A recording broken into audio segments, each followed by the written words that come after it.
Good afternoon, everybody. It's nice to see you all either here in person or joining online to this event. Indeed, this event is truly digital. We have speakers here in person, and we also have some speakers joined online. Audience is also both in person and online. My name is Pavel Detsunsky. I'm a chief expert at the TGS Baltic, and I will be a moderator in this event.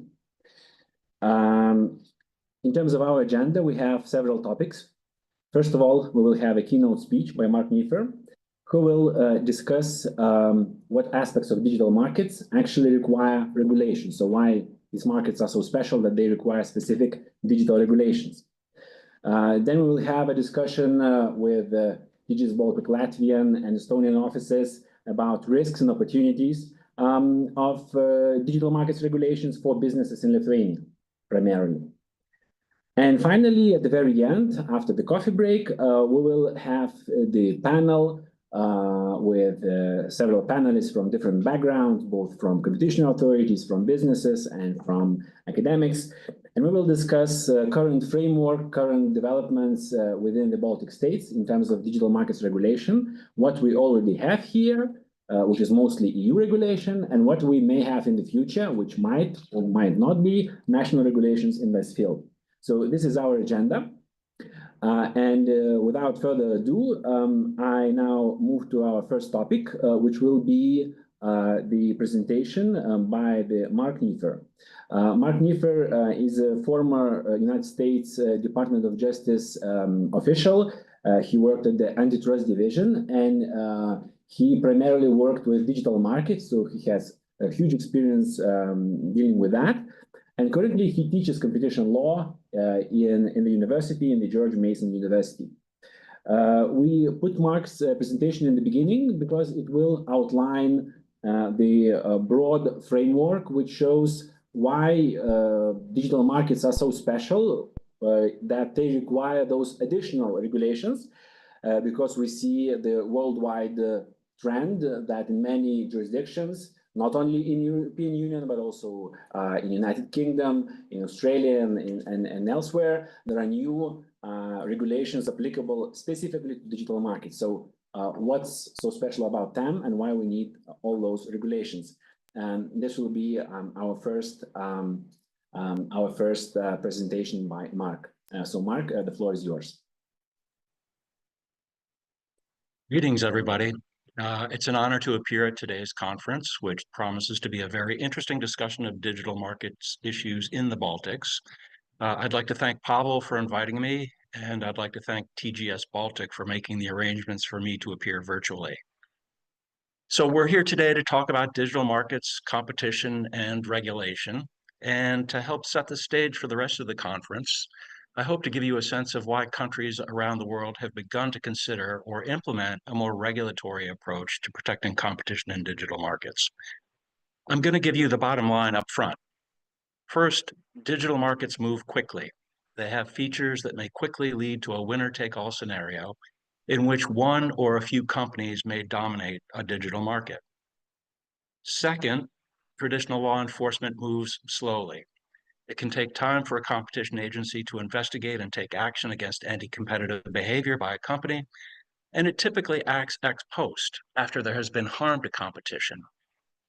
The fear is that by the time the traditional law enforcement process is completed, digital markets may already have tipped in the favor of one large dominant firm with persistent market power. To ensure that competition remains viable, policymakers have begun to develop and implement a more regulatory approach that typically imposes ex-ante restrictions and obligations on large digital players that are intended to preserve competition in digital markets. So now that I've given you the bottom line up front, let's take a closer look at why a more regulatory approach is gaining ground around the world. First, let's consider what we mean by digital markets. As a general matter, competition agencies around the world have been concerned primarily about the large digital platforms that many of you are familiar with. These are the big tech companies like Alphabet, Meta, Amazon, and Apple, which have come to dominate certain segments of the economy in many countries. But they also may include smaller companies, such as Uber or other ride-sharing platforms that may dominate niche segments of an economy. Sometimes this is referred to as local tech or little tech.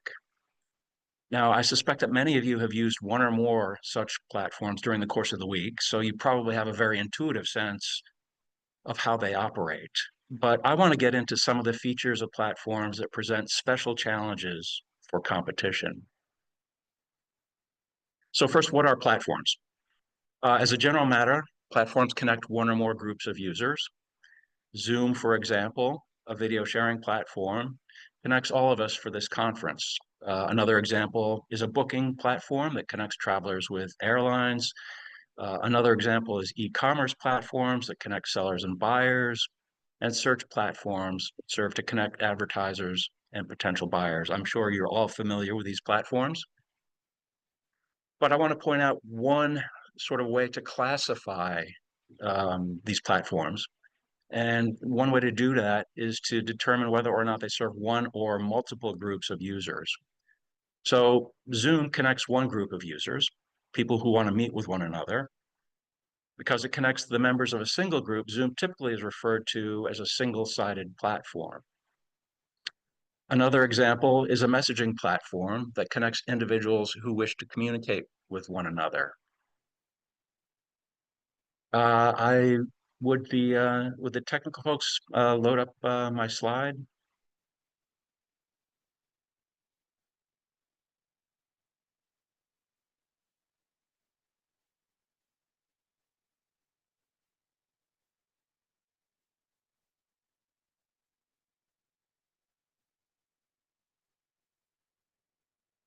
Yes. Is it showing on the screen?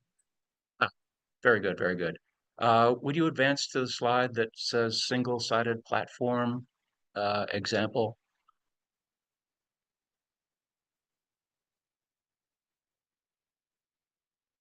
I have to change myself. Yes.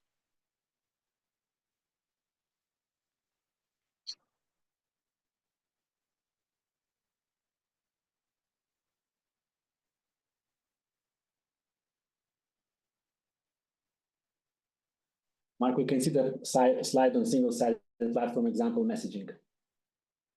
Yes, very good. Thank you. So this is just a simple example of a single-sided platform. So in addition to Zoom, another example of a single-sided platform might be a messaging platform, WhatsApp, for example. It also connects individuals who wish to communicate with one another. Would you advance to the next slide, two-sided platform example? So I want to contrast a single-sided platform.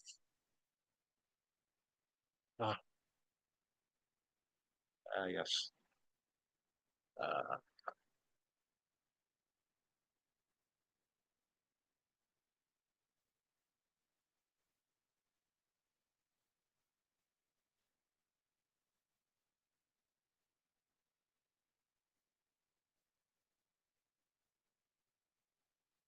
Very good. I'm sorry.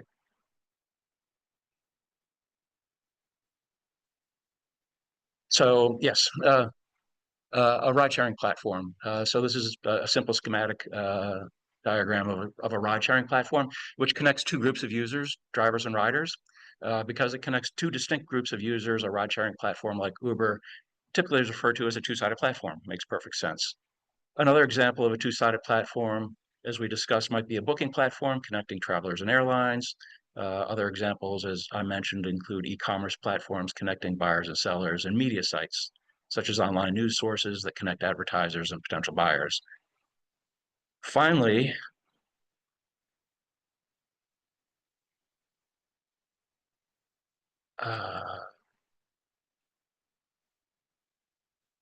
so finally, a platform can connect three or more groups of users. For example, a food delivery platform connects three groups of users: restaurants, drivers, and diners, and this simple schematic illustrates that.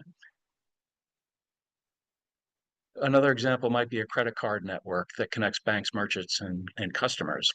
So the distinction between single-sided and multi-sided platforms is not always perfectly clear, but it helps to clarify certain features of platforms that are important for competition, as I'll describe in a moment. So a key point about platforms is they have certain characteristics that have implications for competition, as Pavel suggested in his introductory remarks. First, platforms often can realize large economies of scale and scope because a substantial part of the cost of establishing a platform entails investing in the platform's architecture up front. There may be substantial fixed costs that are spread over a larger user base as the platform grows, which can generate substantial economies of scale. Moreover, the marginal cost of expanding output by serving more users can be relatively small. For example, part of the reason Facebook expanded so rapidly was because once the underlying platform was developed, it was relatively easy and low cost to acquire users. Now, in addition to economies of scale, platforms may be able to realize economies of scope.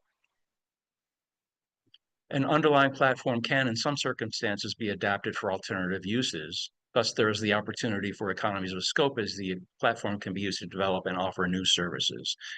An example here is Uber's expansion from ride sharing into food delivery. Uber had a base of drivers and a platform that connected drivers with riders. It was just a matter of adapting the platform to connect drivers with restaurants and diners. Thus, multiple products were offered using the same underlying platform, taking advantage of the fact that the underlying platform already had a large base of users in the form of drivers and riders. So now, in addition to economies of scale and scope, platforms have a second key feature. They may be able to realize network effects, and network effects play a key role in the success of a platform. As more users access a network, it often is the case that the network becomes more valuable to the users. And again, this is very intuitive. You probably don't want to use a messaging app that your friends don't use. What you prefer is an app that all of your friends use. If your friends are not using an app, you cannot communicate with them, obviously. On the other hand, if most or all of your friends are using a particular app, then you'll be more inclined to use that app. That is, you value the messaging platform more highly when it has a large group of users, a large network of users. So far I've been talking about network effects generically. There actually are two types of network effects that matter for competition: direct and indirect network effects. Direct network effects refer to the value that users get as one group of users grows in size. And we just talked about that in connection with a messaging platform. In the case of a messaging app, you care only about connecting with your group of friends. And the value you place on the app grows as the number of your friends on the app grows. So that's an example of a direct network effect. The value of the network grows as the number of users on one side of the platform increase. Indirect network effects, on the other hand, refer to the value that one group of platform users gets from having a large number of users belonging to another group. And these will arise in the case of multi-sided or two-sided platforms. So, for example, sellers on an e-commerce platform value having access to a large number of buyers, and buyers value having access to a large number of sellers. So here we have two groups. Thus, an e-commerce platform becomes more valuable to users on one side of the platform as the number of users on the other side increases. Another example is a ride-sharing platform, where the platform is more valuable to drivers the greater are the number of riders. And that is because it's easier for a driver to get a rider and earn a fare. Likewise, the ride-sharing platform is more valuable to riders the greater are the number of drivers. There's a large number of drivers, a rider can quickly get a ride. So network effects can increase the value of a platform to its users on one, two, or multiple sides of the platform. So in addition to economies and network effects, a third key feature of digital platforms is that they often use large volumes of data. As a platform grows, it often collects large amounts of data about its users and the ways in which they interact with the platform. For example, an e-commerce platform may collect information about prices and quantities of goods or services bought and sold by individual users of the platform. This data may enable a platform to improve its offerings by better tailoring its services to users. It may also enable the platform to identify other goods or services that users may wish to transact. So the collection of data may actually facilitate the improvement of a platform. So why do these three features matter for competition? As a general matter, they all seem to be good things, right? Economies result in lower costs for platform owners and users. Network effects make platforms more attractive to users, and data enables the development of new and better products for users. So why might these features, which appear to be good, actually be bad for competition? First, to the extent that incumbent platforms realize economies or network effects or accumulate data, they may achieve a degree of dominance that is difficult for other platforms or competitors to erode. That is, these three factors, economies, network effects, and data, become barriers to entry. The inability of a new entrant to realize economies, network effects, and accumulate data may inhibit the ability to compete, and thus may serve to protect an incumbent platform and its dominant position. In addition to being protected by barriers to entry, a dominant incumbent platform may engage in anti-competitive strategies that seek to prevent competitors from realizing economies or network effects or accumulating data. There are multiple ways to do this, and let's consider a couple of relatively common examples. First, exclusive dealing by an incumbent platform may prevent new entrants from competing effectively. If a dominant food delivery service enters into exclusive deals with popular restaurants that require them to do business only with it and not with any other food delivery service, then it may be hard for a new entrant to compete successfully because diners will be less inclined to use a platform with a smaller selection of less desirable restaurants. Another example might be a ticketing platform that connects venues, such as theaters, with event goers. If a dominant ticketing platform enters into exclusive agreements with venues to be the only source of ticketing services, then it might be hard for a new ticketing platform to enter. Because it cannot offer its services to venues that are tied up by the dominant ticketing platform, it may be hard for a new entrant to attract event goers who probably value having access to tickets to a variety of venues and events. So let's consider a second example of a competitive strategy that may inhibit entry, the case of most favored nation clauses, which sometimes are referred to as MFNs. A platform MFN typically requires a seller on the platform to offer its product or services at a price that is no lower than that offered on the platform. For example, a booking website may enter into agreements with hotels that require the hotels not offer rates that are lower than the rates offered on the website. As a result, a new entrant booking platform would not be able to compete by offering lower rates on its platform, with the result that the incumbent platform would be protected from competition, possibly resulting in higher hotel rates. Both of these examples, exclusive dealing and MFN clauses, may be ways of preventing entry by competing platforms by denying them users on one side or more than one side of the platform. There are many other strategies that an incumbent platform might use to inhibit entry of other platforms to compete effectively. We don't have the time to get into them all, but suffice it to say that platforms can be very creative when it comes to developing strategies, both competitive and anti-competitive.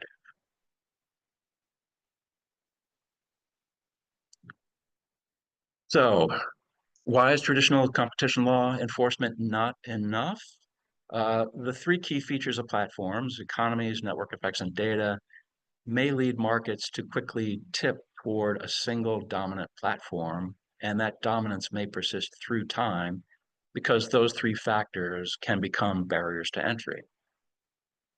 Moreover, an incumbent dominant platform may be able to use strategies that inhibit the ability of new entrants to attract users, further entrenching their dominance. And all of this can happen very quickly. Unfortunately, traditional competition law typically relies on ex post enforcement. That is, it often comes into play only after the effects of a dominant firm's use of anti-competitive strategies become apparent. It can be years before enforcers can take action to arrest anti-competitive actions by a dominant platform. Moreover, it can be difficult to develop an effective remedy. And this is currently playing out in the United States in a case against Google, in which the government is seeking extensive remedies for what amounts to an exclusive dealing arrangement whereby Google Search was the default search engine on Apple phones. This, the government alleges, inhibited competition from competing search engines. Whether the court will go along with the government's proposed remedy and whether that remedy will be effective is an open question. So, in addition, it often is the case that even where there is a good remedy, a good deal of damage may already have been done. To a certain extent, competition law, which acts ex post, ends up closing the barn door after the horse has escaped.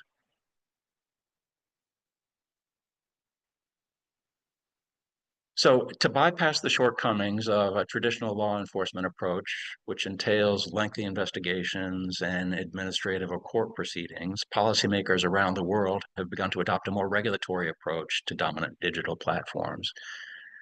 This approach may have the advantage of preserving conditions that make entry and competition possible. That is, it may keep digital markets contestable, in the words of the Digital Markets Act, which is the prime example of a more regulatory approach. The more regulatory approach seeks to address the rise of dominance before it becomes so entrenched that it is difficult to dislodge. It typically does so by imposing certain conditions and prohibitions on dominant platforms. I suspect that Pavel will get into this, so I'll keep my comments on the more regulatory approach to a minimum. But just to give you some sense of how the more regulatory approach works in practice, many of the regulatory schemes around the world seem to be built around 4 key elements. First, the typical regulatory regime identifies platforms that are or may soon become dominant. Second, the regime imposes certain prohibitions on the dominant platform. Examples include prohibitions on the anti-competitive use of data or the use of MFNs or the use of exclusive dealing. Third, the typical regulatory regime may impose certain obligations on a dominant platform. For example, a platform may be forced to share data or facilitate interoperability with other platforms, and in this way, help facilitate the contestability of digital markets. And fourth and finally, these prohibitions and obligations are overseen by a dedicated unit staffed by individuals with legal, economic, and technical skills. So we're seeing regimes like this being adopted all over the world, not just in the EU. As Pavel mentioned, the UK, for example, has adopted a quasi-regulatory approach to digital markets. Japan has adopted a regulatory approach to opening up competition in the smartphone market. Australia, South Korea, and India are all exploring similar types of regulatory regimes. Me being in the United States, I should note that the one notable holdout is the United States, which continues to rely on traditional ex post law enforcement. So I'll just quickly conclude by saying that this debate about whether and how to regulate competition in digital markets is difficult. The features of digital markets that make them so valuable also may make them susceptible to dominance. The trend, however, seems to be in the direction of more, not less regulation. So with that, I'm happy to turn the proceedings over to Pavel for what I'm sure will be a fascinating discussion of digital market developments in the EU. So thank you again, Pavel, for inviting me. Thank you all for listening to me, and I hope you enjoy the rest of the conference. Many thanks, Mark, for your excellent presentation.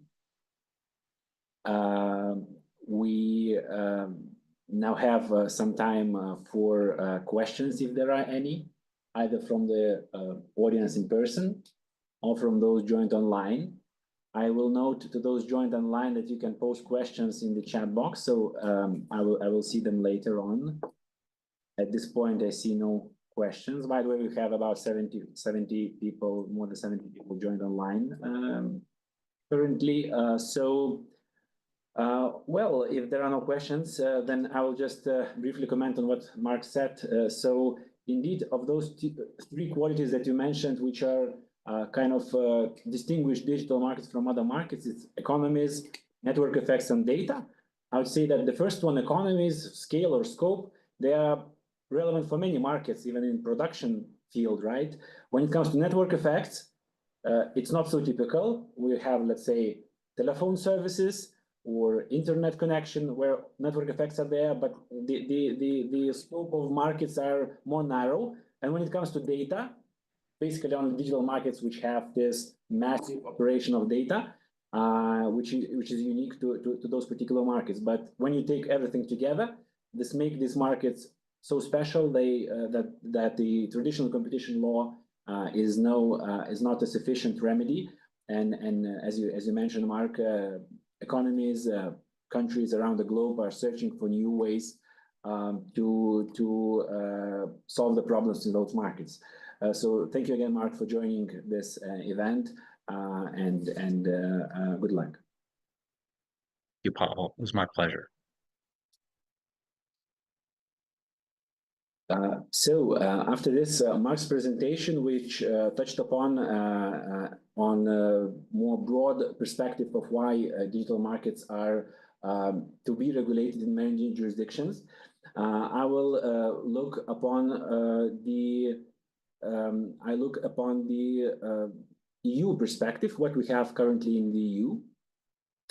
Because indeed, EU is a pioneer of digital markets regulation. We have a Digital Markets Act, which is really a very specific instrument. So I will share now my slides and discuss this a little bit.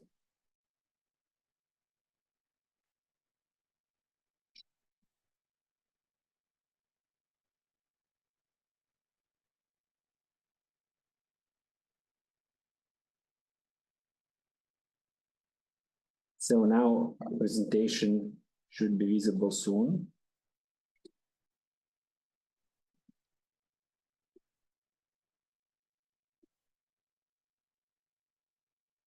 A second, it's, yes.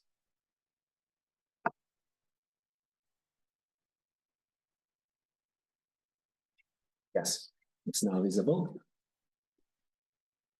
So when it comes to regulation of digital markets in EU, we have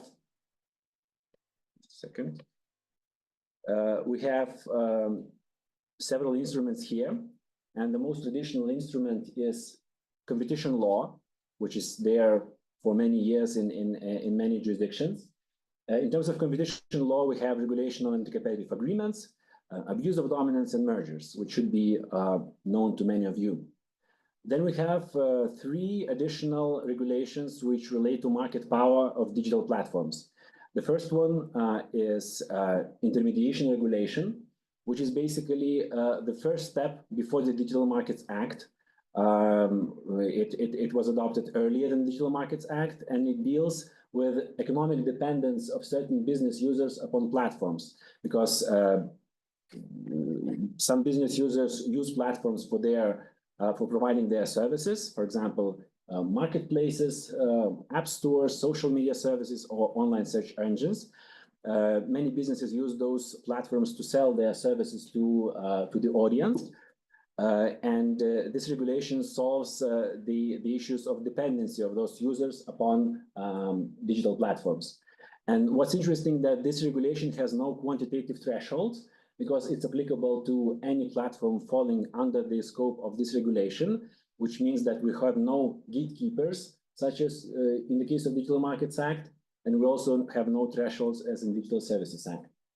The second act is Digital Services Act, and it's a very broad instrument which covers many things, including safety online, safety of kids from abusive content online, and so on.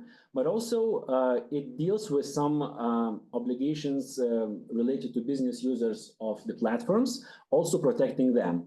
And in that sense, the obligations of the Intermediation Regulation and Digital Services Act are really quite similar, as we will see.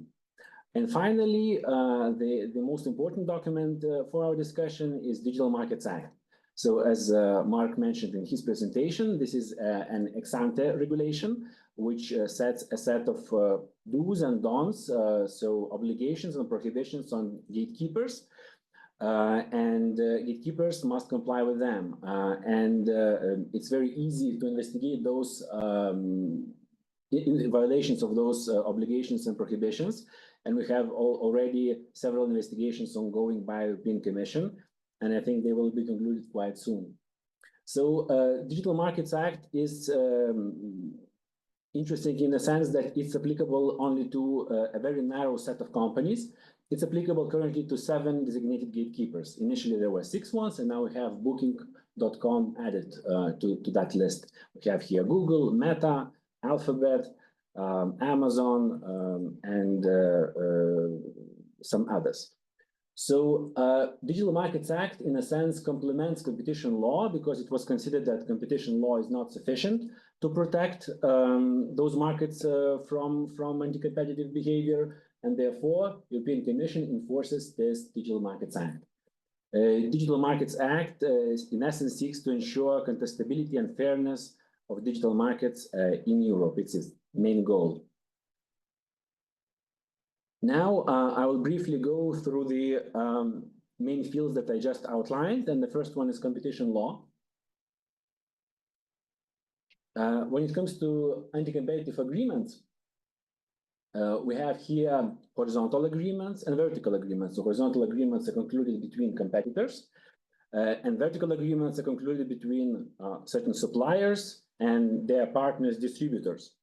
And this field of digital markets regulation is especially relevant in the context of vertical agreements, because here we have specific forms which are directly related to digital markets. For example, in the context of competition law, we have a prohibition upon companies to not require their partners downstream, their distributors, to use the internet.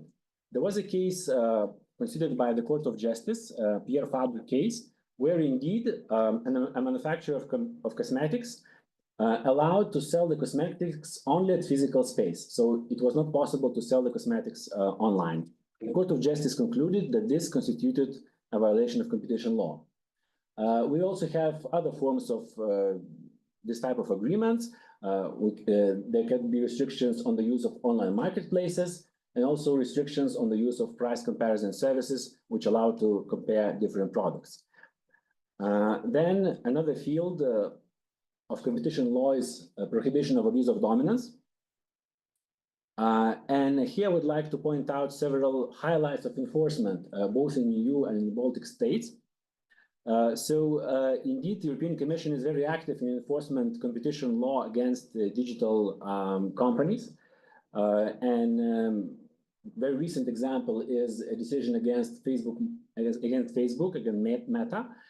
And it was related to the Facebook marketplace, because what Meta did, it said that once you get the Facebook, you also get a marketplace where you can find some ads or classified ads of different objects that people sell online. And Facebook tied this marketplace to its main social network. This was considered as tying, and the fine upon the Facebook was almost 800 million euros.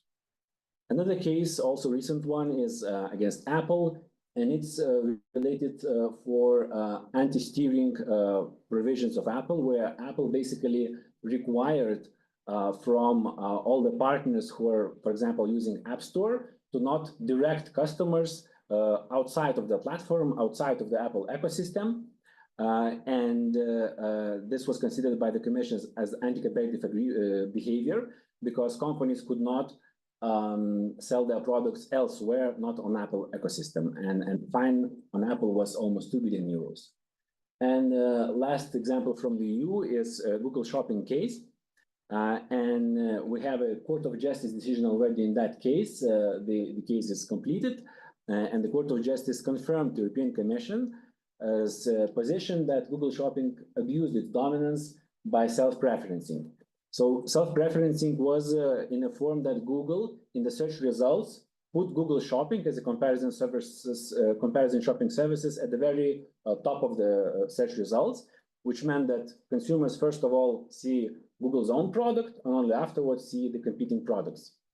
And this was considered as anti-competitive behavior because other shopping comparison services were maybe even better in terms of quality, but because of Google's algorithms, which were even disregarded, Google Shopping was at the top of the search results.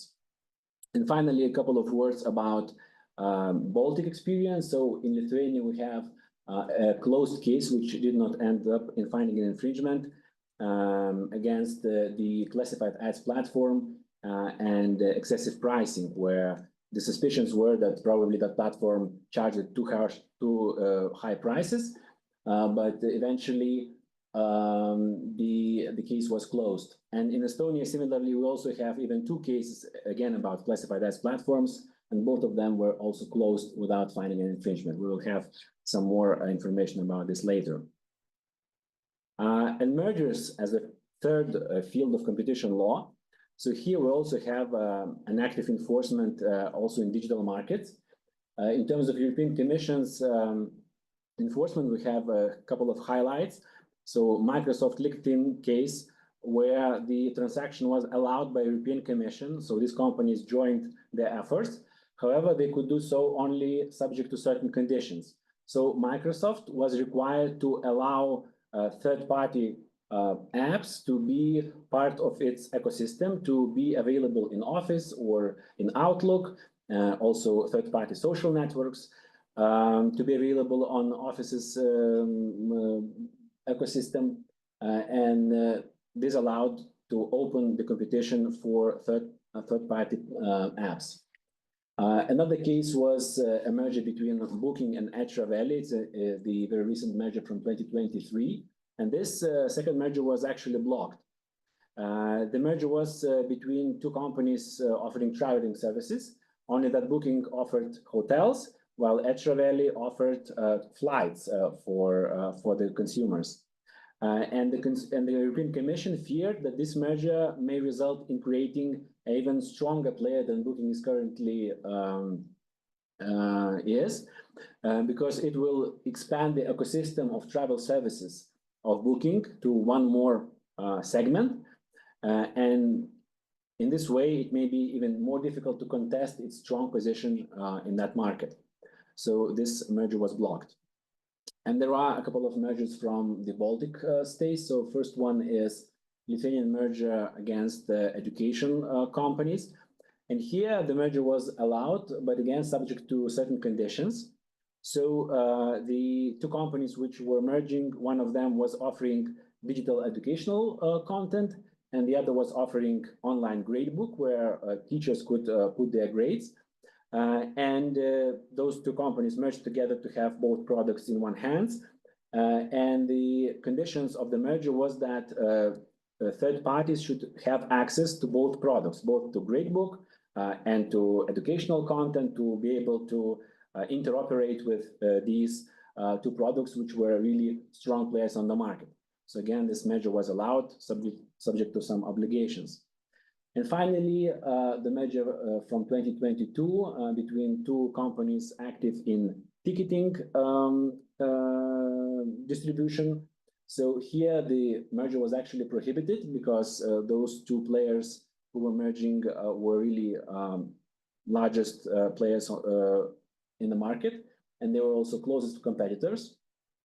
So the merger was prohibited on that ground. However, what's interesting that this merger did not even reach the notification threshold. So the companies did not need to notify to the Competition Council of Lithuania, but still, ex post, Competition Council decided to investigate that merger and to eventually prohibit it. So it shows that it may be risky even if your merger does not reach the thresholds. Still, it may be challenged by the competition authority. And now, briefly to touch upon the Intermediation Regulation and Digital Services Act. So here, the obligations which relate to business users of digital platforms, they all, in one way or another, relate to terms and conditions of services for those business users. And the requirements of these legal acts is to make those terms and conditions clear, accessible, understandable, and available at all, because sometimes they're really vague and unavailable. Also, in terms of terminating services, those digital platforms should explain why they terminate the services. When they employ in their services some ranking of business users, they should also disclose how they rank, what are the basis for that ranking. If they have some differential treatment for their own services, they should also disclose that. And digital platforms should ensure the internal system of handling the complaints. So these regulations, as I said, are relevant not only to digital gatekeepers, not only to those 7 companies, but to quite wide range of digital platforms, also active in the Baltics.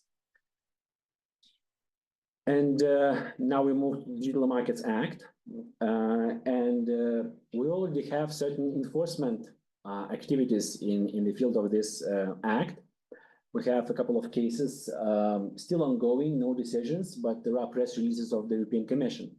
So the first case is against Facebook, about Facebook's practice, where Facebook requires users either to accept individualized ads or pay for the services of Facebook.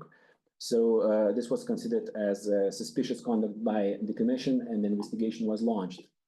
The second case is against Google.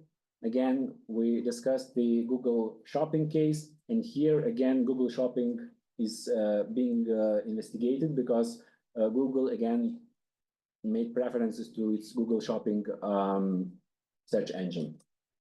There are 2 investigations about anti-steering rules against Apple and Google, again, because those companies try to prevent business users from directing consumers from their ecosystems, from their app stores, to other possibilities to buy the services, to subscribe to music services, and so on. And there are 3 more investigations against Apple of different types. So first of all, Apple did not provide possibility to choose the App Store on Apple device. They secondly, they did not allow users to choose the web browser, did not offer the choice screen. And finally, the last investigation is not about violation of the Digital Markets Act, but it's specification proceedings on connected devices. So in that last investigation, the European Commission basically looks at whether Apple should take any further actions to allow different other devices to interconnect with Apple devices, and this may result in additional obligations for Apple. So that's it from my side. And now we, together with Trino and Mara, who are online, we decided to have a discussion among ourselves about certain risks and opportunities which are relevant in the context of the digital markets. Because indeed, when you look on the one side, if you are a platform, then for you, digital markets regulations are related to certain risks. And this is also relevant to Baltic platforms. On the other hand, if you are a business user, then digital markets regulation relates to certain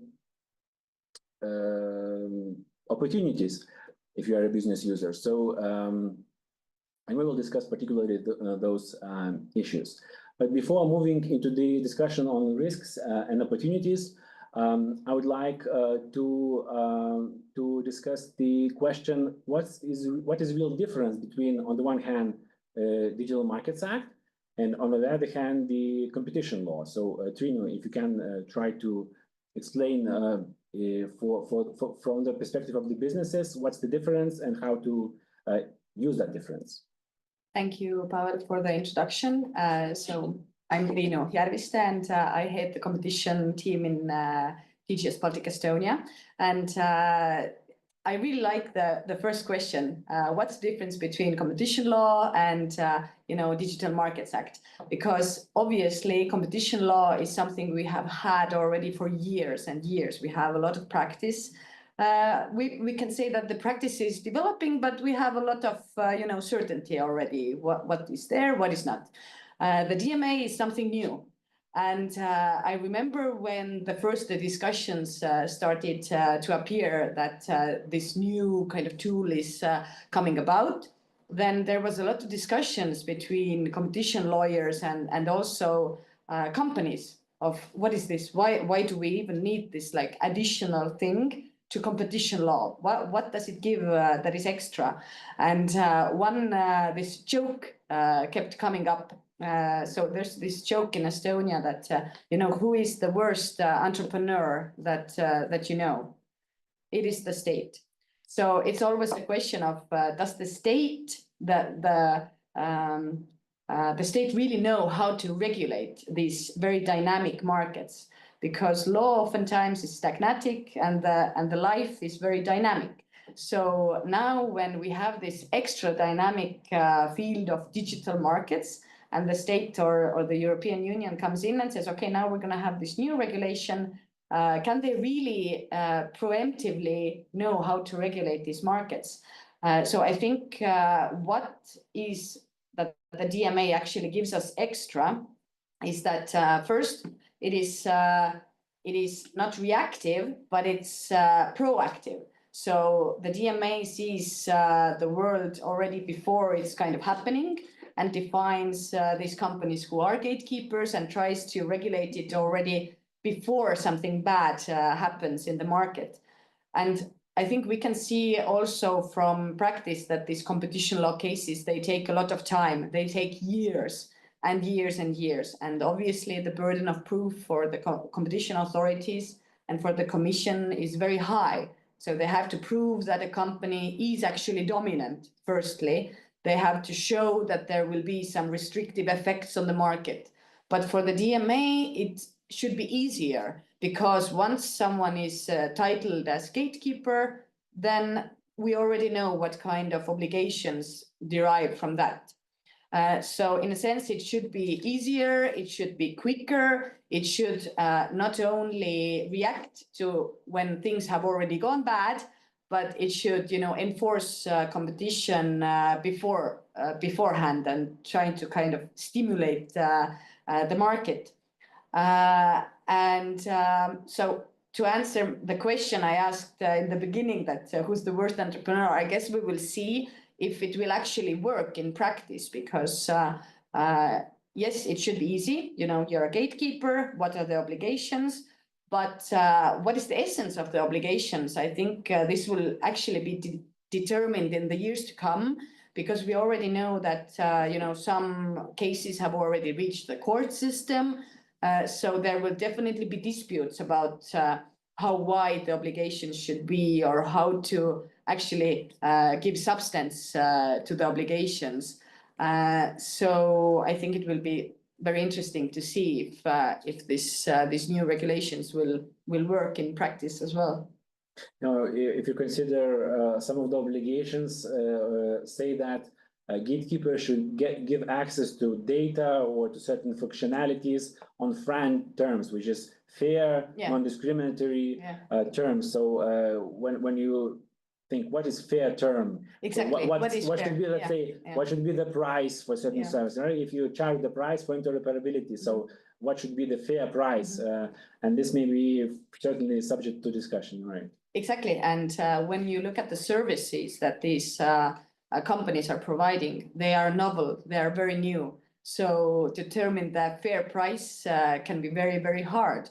These are oftentimes very new services that we can't compare them to anything. They're uncomparable. So it would be interesting. Thanks, Trino.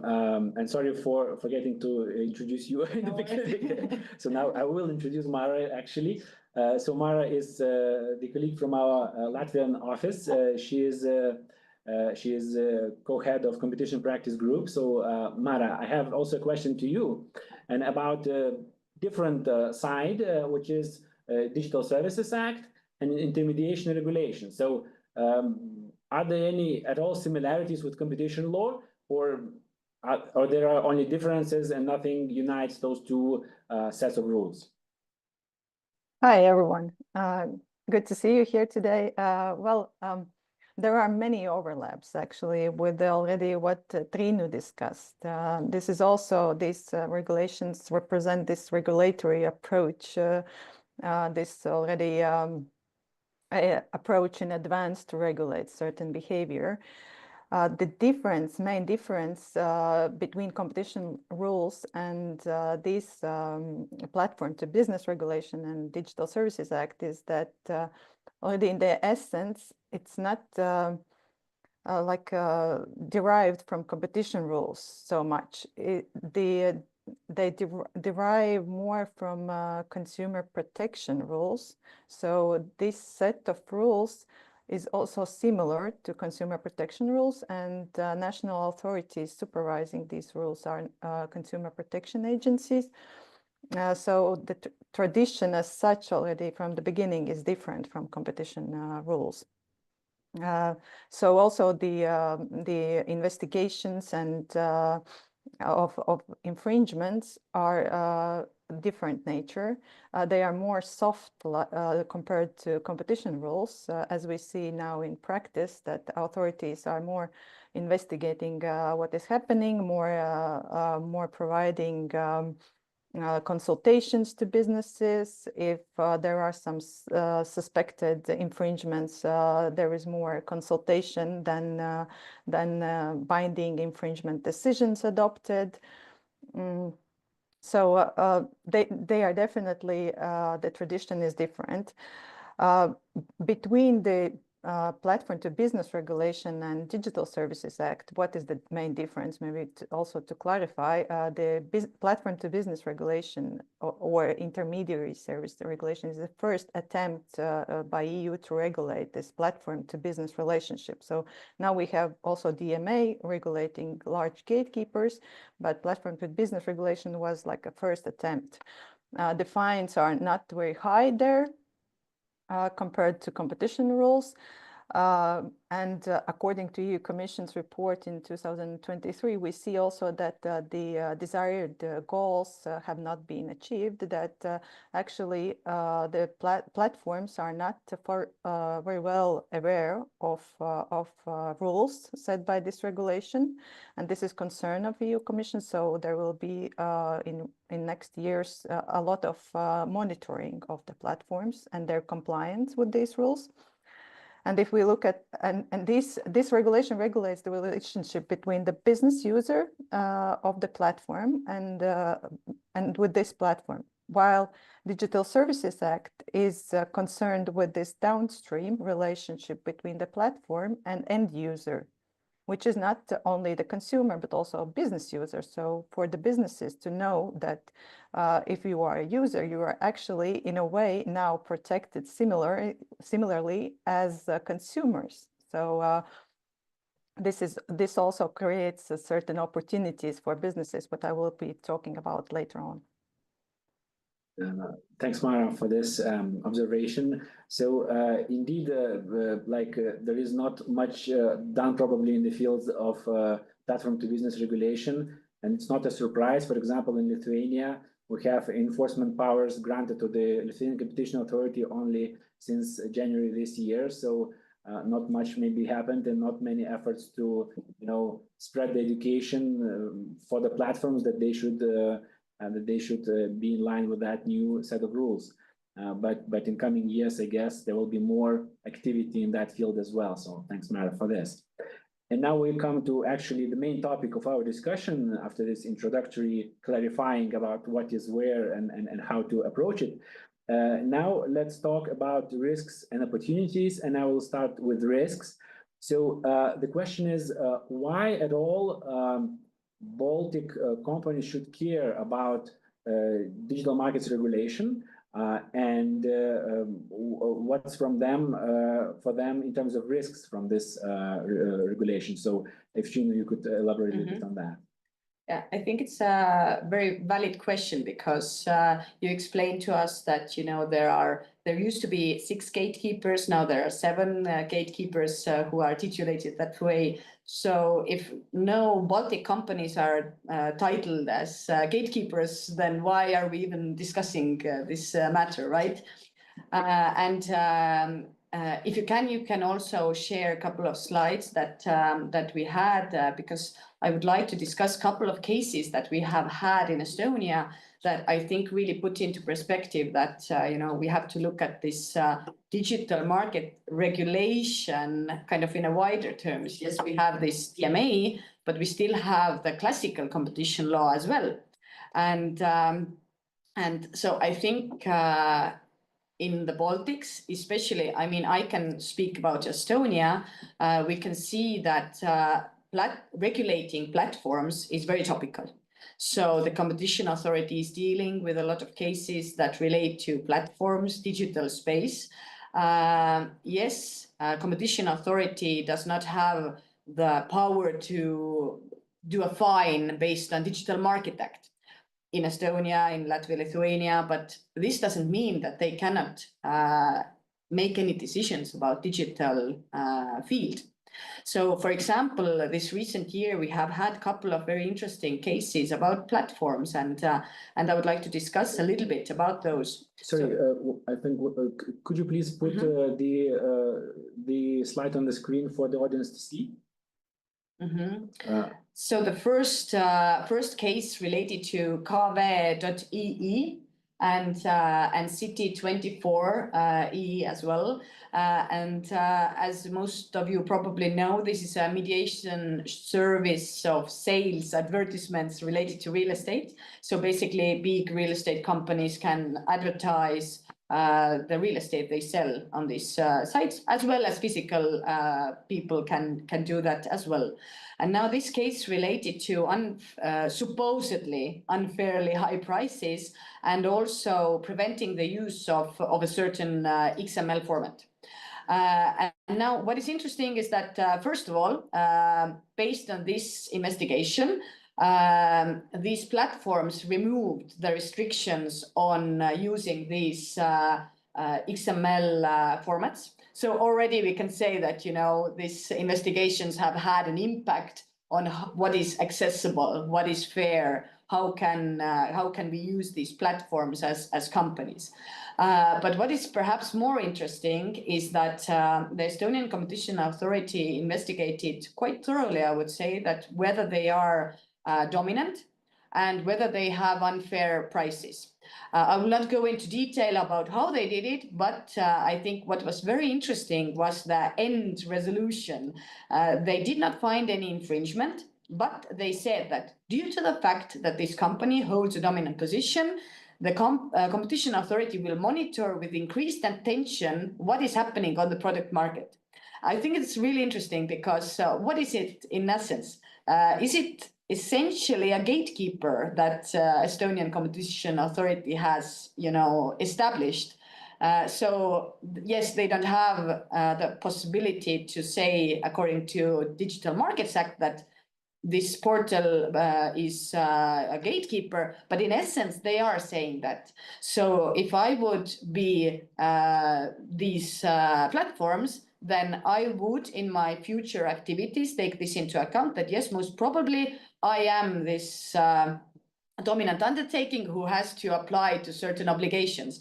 And when we look at the obligations that the Digital Market Act has and compare them to the obligations that a dominant undertaking has, then they are quite similar. Yes, there are some things extra there, but in essence, it is quite similar. So I would say that looking at this practice, we can see that perhaps in the Baltics, the aim of regulating digital platforms can be, we can reach it also, but just perhaps with different means. And this means that these platforms have to bear in mind all the obligations that derive from these regulations.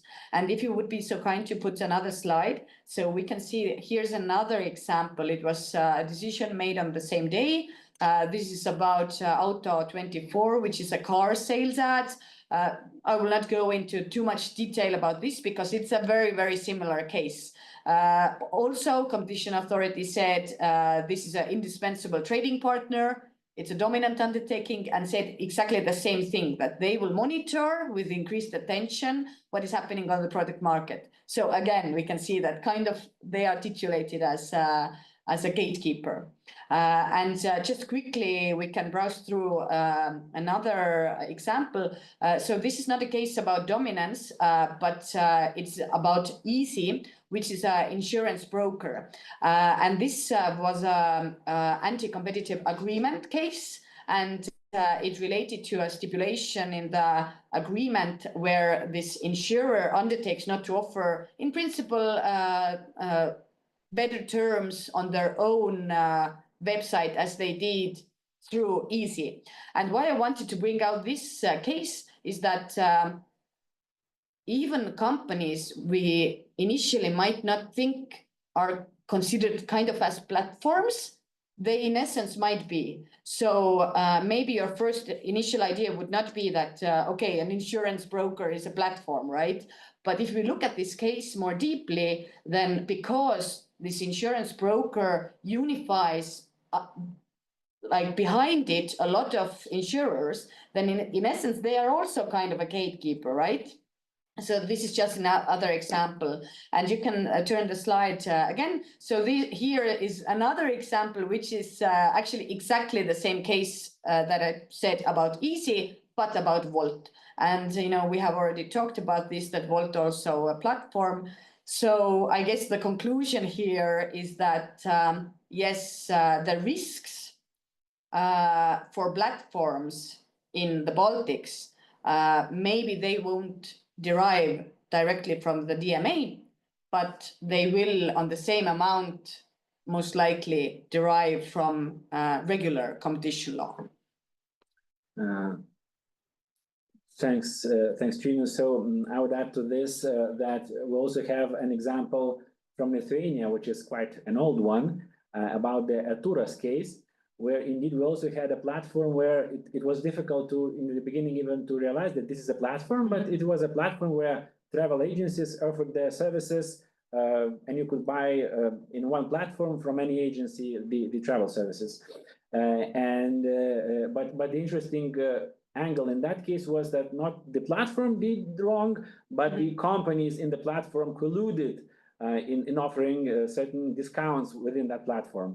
So this case also showed that you should be careful not only in being a platform, but also in using the platform and not engaging in cartel. Yeah, that is actually a very, very good point, because that's exactly the same thing about this Wolt case and the Easy case, is that even though you're not a platform, you should know the rules in how to deal with platforms. What can you agree? What can you not agree? That's a very good transition to the next question, which is opportunities relevant in the field of digital markets regulation. And Mara, I turn to you now. So could you please tell us a little bit, how do you see what opportunities these new regulations bring and how the companies can use them? Well, before I jump into opportunities, I would like to add a bit of Latvian practice, just to know that in Latvia, our competition authority is being really active in investigating the market. So I would say they are educating themselves of the online markets.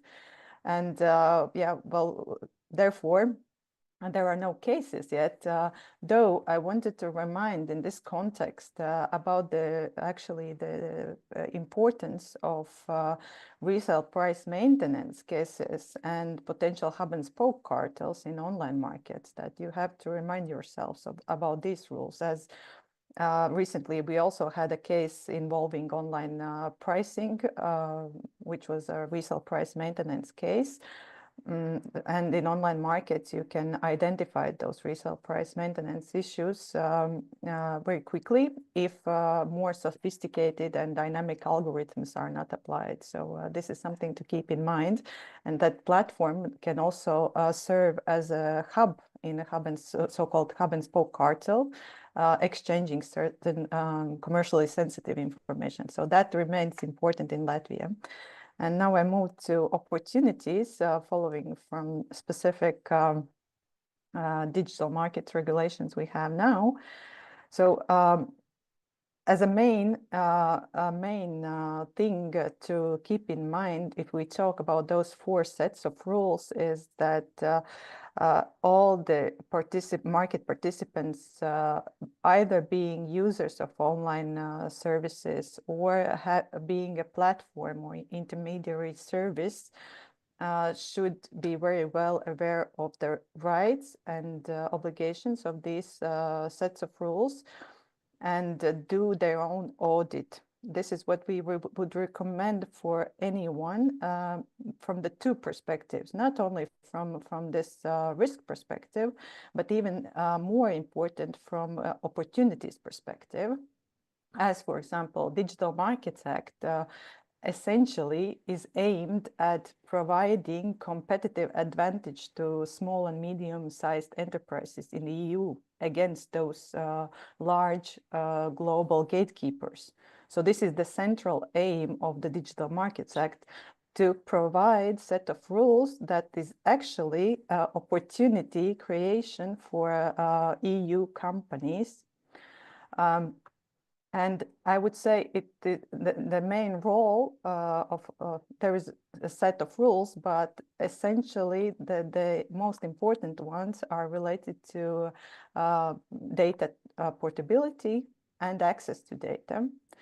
And from that perspective, any business user or any company potentially competing with those large gatekeepers, developing new services, online services, should audit their business against those that set of rules and try to identify which rules could help access certain data that is in position of a gatekeeper, and under what terms. So and what opportunities might be developed from availability of certain data. So this is something that all the small and medium-sized enterprises are encouraged to do in the EU by the Digital Markets Act. So this is the main point I want to say if I talk about the opportunities created by this regulation. As for example, now any business user can access its own created data on the gatekeeper without any restrictions, real-time, free of charge data. And that business user can also decide to transfer that package of data to other service provider. So other potentially competing search engines can also access data created by this gatekeeper on fair and reasonable terms. Of course, it is interpretable what does it mean, but anyway. So this is basically the data is value, and now it can be transferred without restrictions, and users, not only consumers but also business users, can freely decide what to do with their created data on those gatekeepers and access that data, and from that also start developing their own services.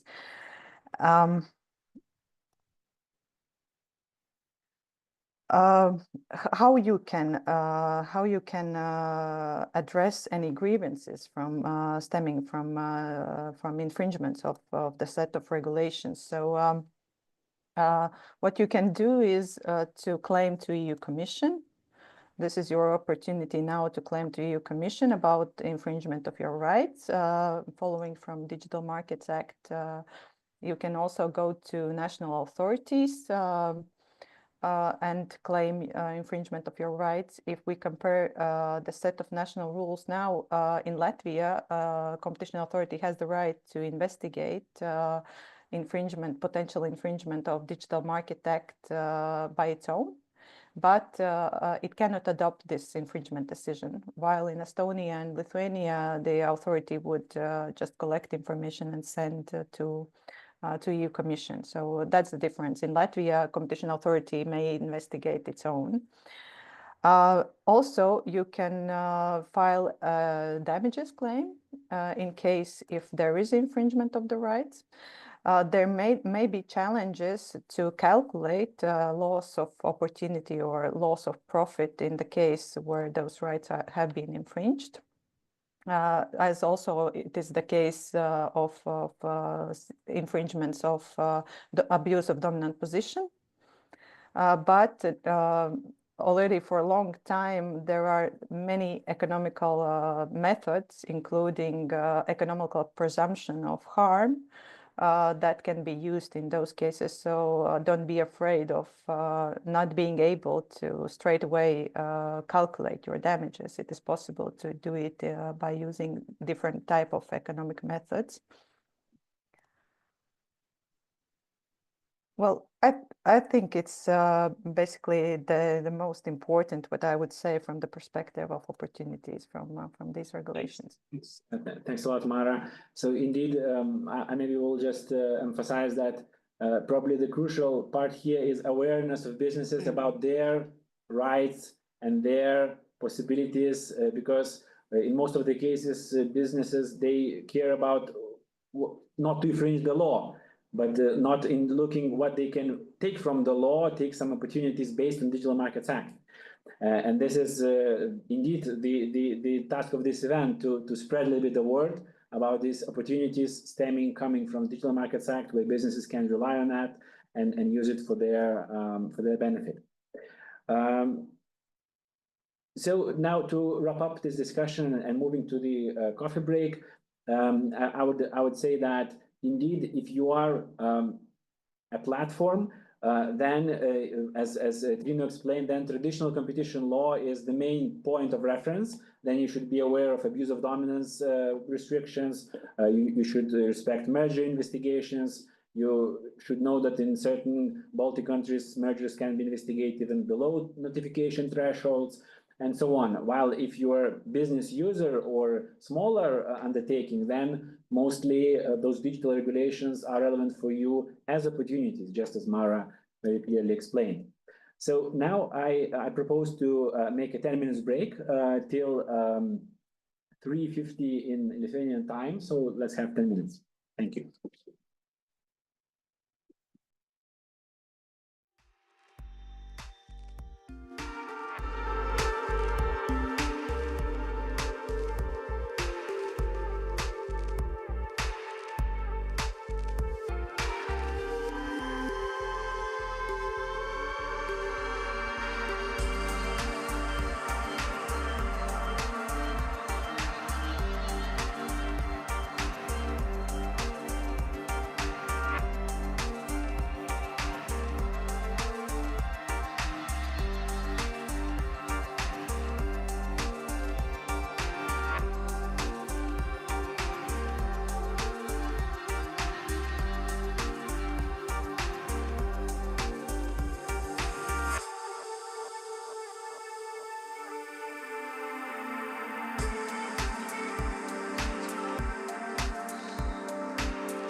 I propose to continue our today's event, and we will continue with the next panel, which will explore a little bit different topic than previous one about risks and opportunities. This last topic will be about developments in the Baltics. So what we have already now or recently happened, and what waits Baltic companies in the future in terms of digital markets regulation, or what could wait in the future.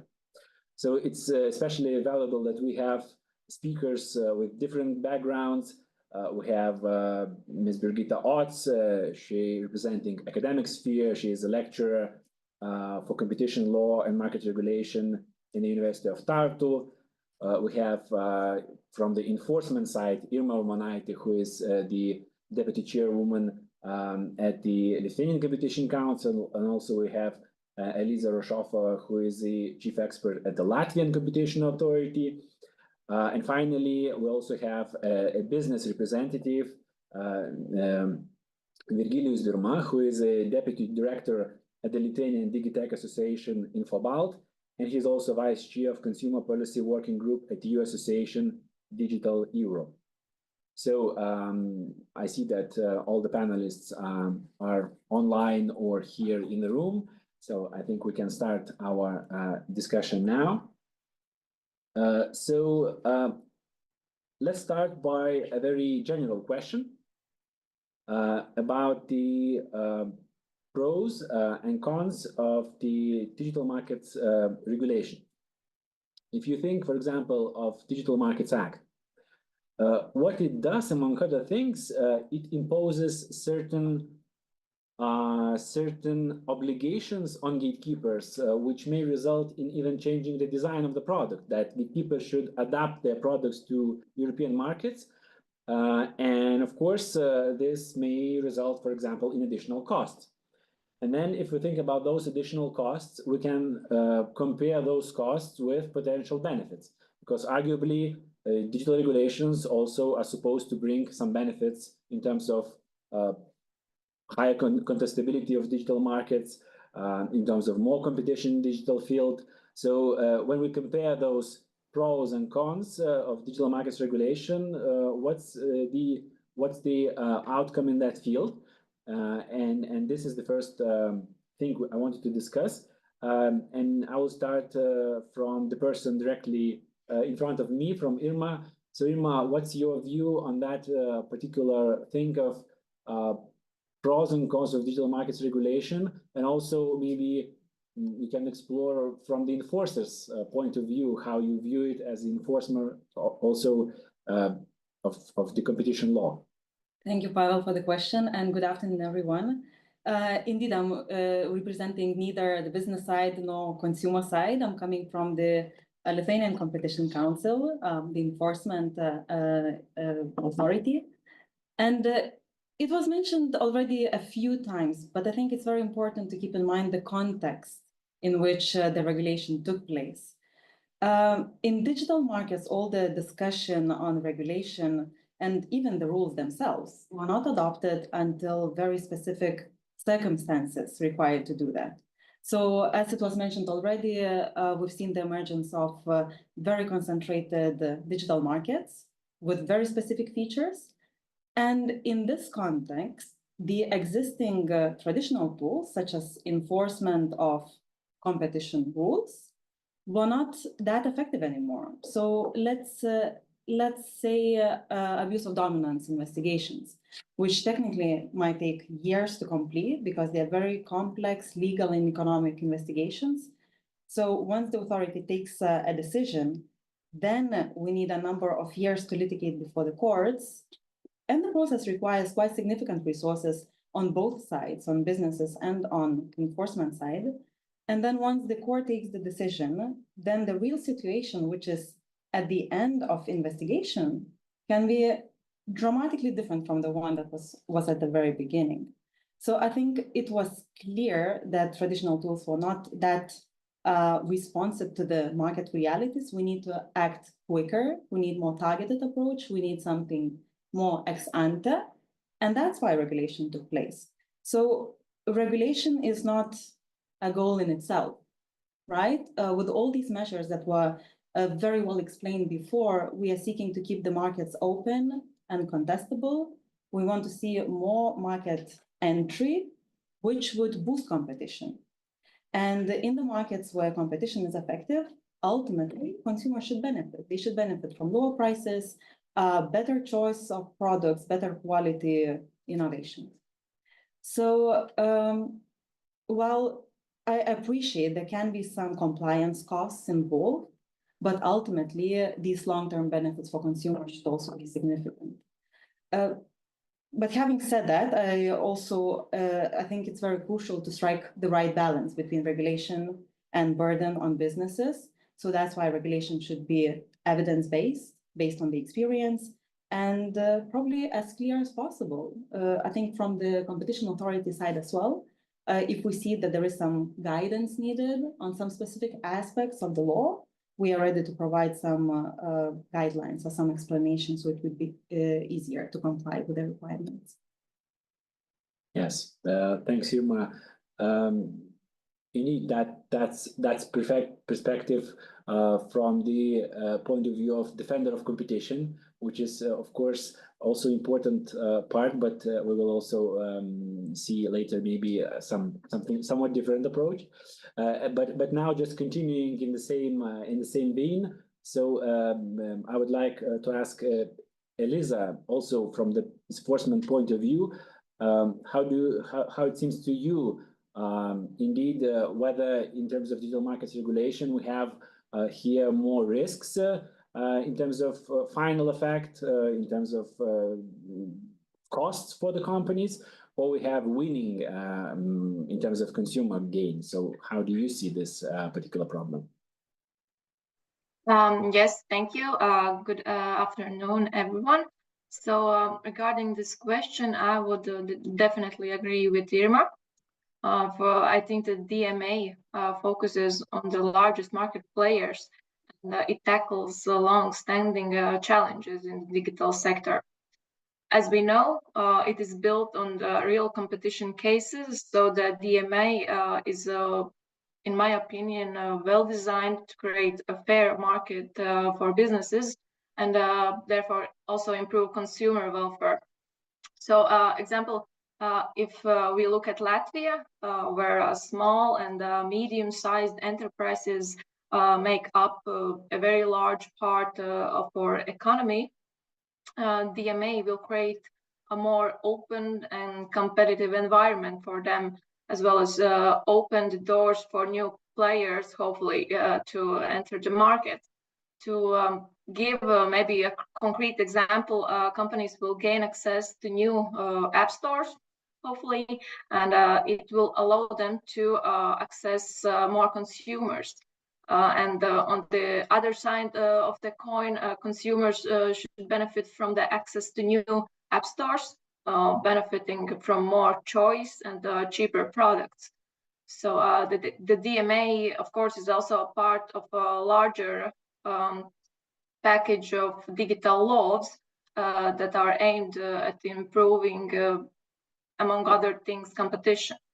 For instance, I think the Data Act is very important, and it complements DMA and DSA by promoting better data sharing. So regarding Data Act, a good example is aftermarkets, which will become more open, for example, in context of repair services of smart devices. And that Data Act should also make it easier for businesses and consumers to switch between cloud service providers. And in turn, it will enable cost savings for companies, while for consumers, it will ensure better control of their data. So there are a lot of advantages from these regulations. Still, of course, I agree that at first so many new legal acts might seem overwhelming, but I would encourage, especially for companies, as Mara said, to focus on the opportunities these regulations create for them and use them for their benefit. Thanks. Thanks, Eliza. That was very clear. And now I would like to turn to the representative of academic sphere in our discussion, Birgitta. Birgitta is also residing in Estonia, so if you can give already a bit of perspective from Estonian side, that would also be helpful. So could you please touch upon the same point about pros and cons of digital markets regulation? Hi, everybody. I'm very happy to be here. Thank you for the invitation. Indeed, so the pros and cons. I think we need to bring a bit more perspective into this discussion, and therefore I will shortly introduce you to some figures. All lawyers love numbers, right? So if you think about the gatekeepers, we're really talking about enormously big conglomerates. So for example, if we take Google Alphabet, which net income is the revenue after deduction of all costs. The net income of Google for 2023 was $74 billion globally. And for 2024, for the first 9 months, plus the previous, so for the first 9 months, we were talking about net income of $94 billion. And pretty much the same goes to Apple or Facebook. Of course, Apple doesn't only, it also has an ecosystem in terms of software service, but it also has hardware. And even though hardware means higher marginal costs, we're still talking about $93 billion of net income in 2024. So I would say that as we're talking about almost zero near marginal costs, I don't think that the compliance costs will bring these big companies down. So the compliance shouldn't have such a dramatic effect.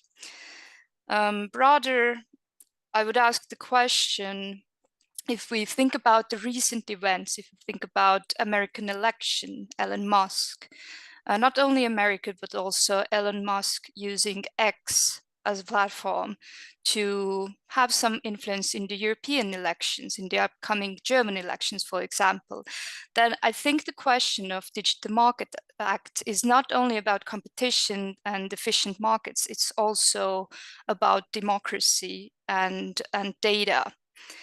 So if you ask me, what would be the worst consequence of these compliance costs? And if the worst consequence would really be that all users should pay a little subscription fee for the use of services of Google or Facebook, then I personally would find it extremely wonderful, because right now the users are paying nothing and they're basically trading their most valuable asset in the digital era, their personal data, for free for funny cat and dog videos. So is this a fair trade? I don't think so. Thank you, Birgitta, for this interesting perspective, and especially for the numbers of the revenues of the big tech companies.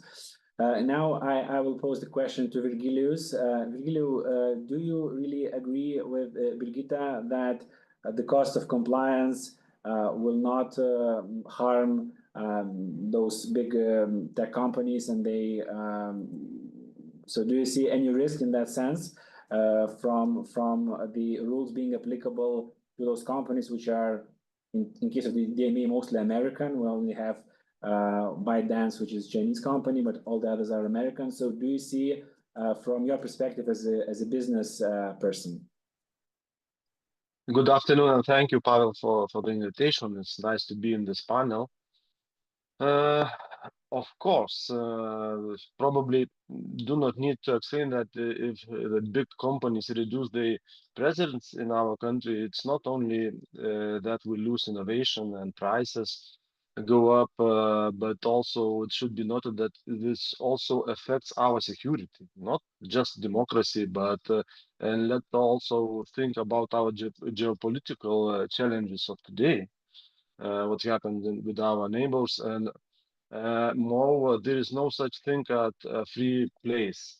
If we restrict the big platforms from the United States, then we immediately make room for actors from unfriendly countries. Let's think about too. And I won't mention those names from Russia and China now. You know them yourself. And perhaps we should look not only at the Baltic countries, but at all European Union as a whole of as one region in competition with the United States and China. It should also be noted that European Union is facing additional business challenges as a result of additional digital market regulations. For example, globally, only 12% of startups come from European Union. And this is not just for the sake of additional investment constraints, as well as the investment conditions offered in the United States are causing them to migrate. And it's also relevant to know that the unclear and complicated new regulation not only drives up prices, but also means that some products may be not available to our consumers at all in Europe.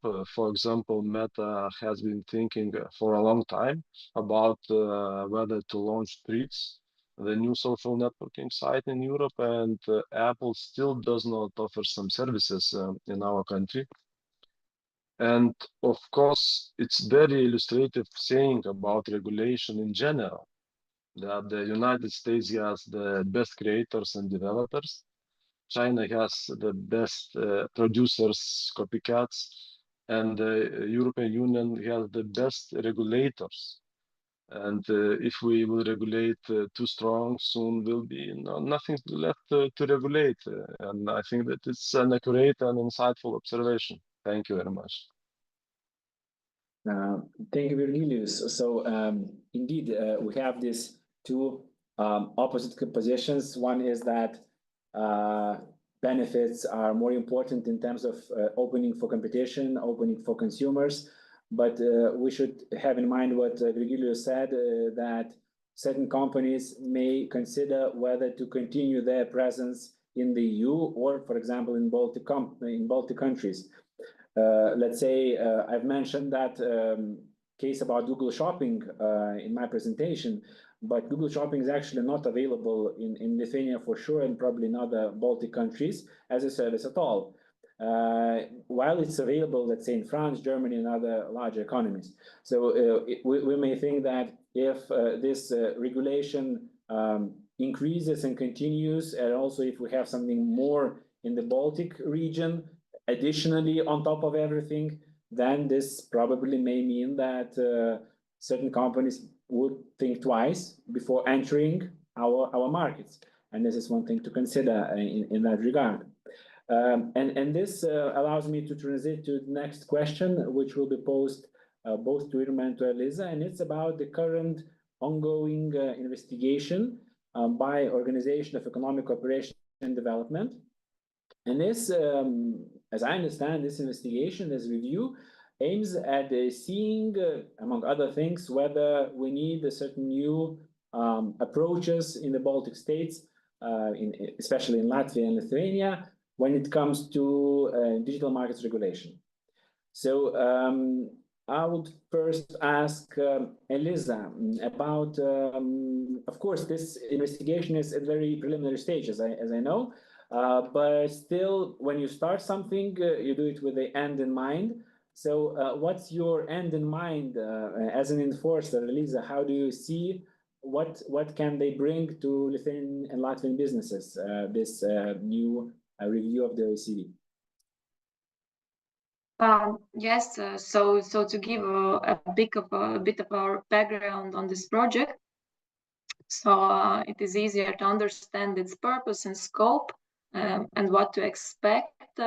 The idea behind it was the fact that digital services are becoming more prominent all around the world, and they are provided not in one, but in several countries. And taking this into account, and especially the fact that they are used widely, we wanted to explore the dynamics, what is happening here. between participating countries. And yeah, first of all, it's important to know that the study by the OECD does not necessarily mean there will be new regulations. So the project is focused on analyzing the current state of digital markets in participating member states, which are Lithuania, Latvia, and Poland. So the OECD aimed to examine how the digital sector, concretely e-commerce sector, operates. Particularly, what is the role of platforms, and are there creating any challenges for the market? So the study will also evaluate how DMA is influencing our digital landscape. And in this context, OECD will also assess our regulations, national regulations, to see if there are any gaps that might hinder like healthy competition. And yes, to do that, OECD will engage with a lot of stakeholders, starting from e-commerce platforms and companies that use platform services. Solutions will be proposed, hopefully, but only if they are necessary. So while at this stage it's not possible, of course, to exclude that the OECD will find some room for improvements for legal frameworks, so the immediate goal at this stage is to really analyze and understand the market dynamics. So I also would invite companies to participate in this project, so the conclusions are really relevant and can be used to put forward well-designed and targeted recommendations. So now maybe I can give a floor to Irma to develop on what I said. Thank you, Elisa. I'm happy to continue, but I think before jumping to the possible outcomes, I really would like to emphasize the analytical aspect of this study. So this market study conducted by the OECD is the first of such kind that aims to analyze the structure of the digital markets, as well as regulatory gap with the DMA in a specific region. So as we all know, and it was also mentioned a couple of times, DMA only applies to a handful of companies that operate in Europe and across the globe. But also the aim of the study is just to see whether in our 3 jurisdictions there are other companies that might also have certain market power, maybe can also be called certain gatekeepers. So we are also very glad that we have the OECD experts on board for the study, because they have good expertise in digital markets and have already carried out several market studies elsewhere. So I think, first of all, what we can expect is just to gain a deeper understanding of the functioning of our digital markets in Lithuania, Latvia, and Poland, as well as to understand possible competition concerns. And then, depending on the specific outcomes of the study, of course, technically speaking, we can think of possible new regulation or amendment of new regulation. But I think it's way too early to guess or speculate what that could be, because that's why we're carrying out the study right now. So let's wait and see. But on the other hand, I think it's equally possible that no regulation will be proposed. And maybe alternatively, an additional approach will be suggested how to enhance competition in our markets, which is equally valuable. And I think regardless of the outcome or the recommendations that the OECD will provide, I hope that the study will enable the Lithuanian decision makers, Latvian decision makers, and Polish decision makers to really make informed decisions. Because we will have a very detailed study which will analyze specifically the landscape, competitive landscape in our 3 jurisdictions. So it should allow us to have really productive discussion based on data, rather than jumping and rushing to very speculative judgments or rash decisions. I think this is exactly what we want to avoid when we speak about regulation. just to avoid false positives in this domain. So we can expect the results in spring 2026, so in slightly more than 1 year. And until then, definitely there is no need to prepare or take additional steps. But as Elisa was mentioning, the success of the study will definitely depend on the engagement of the stakeholders. And the OECD is reaching out to businesses. They welcome everyone's views on the functioning of our markets. There is even a dedicated website created for this market study. So if anyone would like to participate and share their views, they are more than welcome to do that. I have a follow-up question to you, Irma. When it comes to engagement with OECD experts, have you had already something done together, or they are more acting so far like autonomously from your participation? How it works is just interesting from that operational side. Yeah, when we say that the study will be carried out by the OECD experts, it means that all the main work will be conducted by the OECD experts. But our colleagues from the Competition Council and from the other competition authorities in Latvia and Poland will be also participating.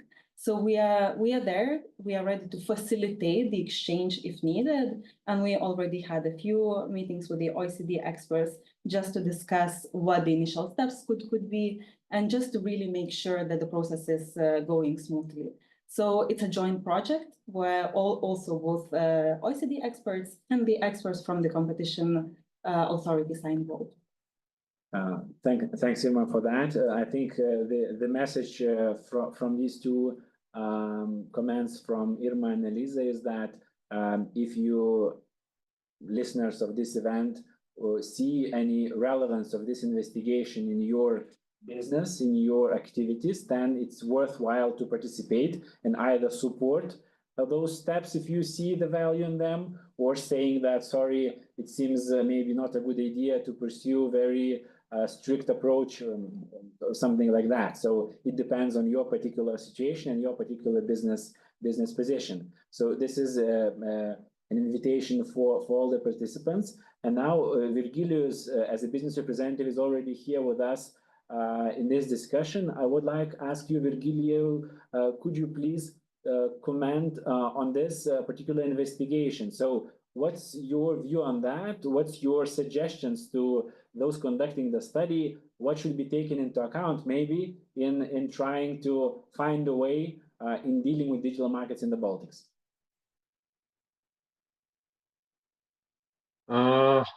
As I'm not the law specialist, I'm just from the business association. I think that we should have more confidence in the European institutions, and if you want to find the best way, it's good for the business and for us all. And I do not have so many comments on this.